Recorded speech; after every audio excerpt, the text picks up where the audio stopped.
So, ito na guys, i-discuss na po natin yung tamang pagbili ng horsepower base po sa laki ng kwarto po natin or yung paglalagyan po natin ng aircon.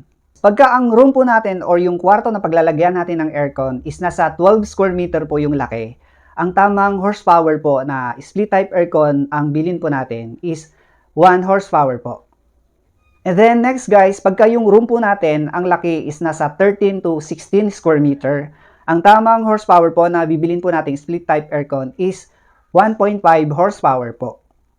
Pagka naman guys, ang room natin is nasa 17 to 23 square meter, ang tamang horsepower na bibilin po nating split type aircon is 2 horsepower po.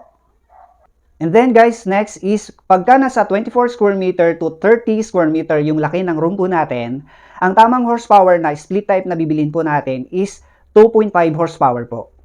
And then guys, yung pang-last na buyer's guide po natin, pagka yung room po natin or yung laki ng room po natin is nasa 31 to 42 square meter, ang tamang horsepower na split type na bibilin po natin is 3 horsepower po.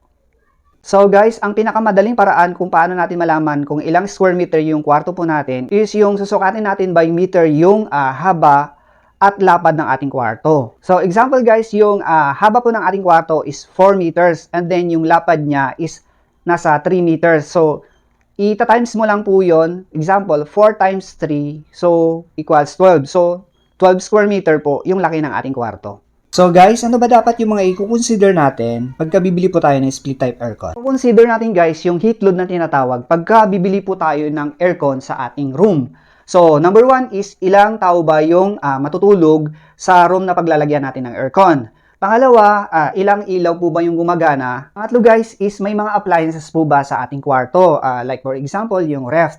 And then, nagbubukas pa tayo ng TV pagka nag-aircon po tayo. So, pang-apat na i-consider natin guys is yung gaano kataas yung kesame po natin. And then guys, yung pang-lima na i-consider po natin pagka bibili po tayo ng split type aircon is yung aircon ba is gagamitin natin sa tanghali. Ibig sabihin nun, syempre, mas maaraw po yung panahon and mas mainit po yung kwarto. So, kailangan niya ng mas mataas na horsepower. So, yun guys, hanggang dito na lang yung ating vlog for now. I hope na nakatulong po sa inyo itong vlog po natin about sa tamang horsepower base po sa laki ng kwarto po natin sa ating pagbili ng split type aircon ngayong summer season po.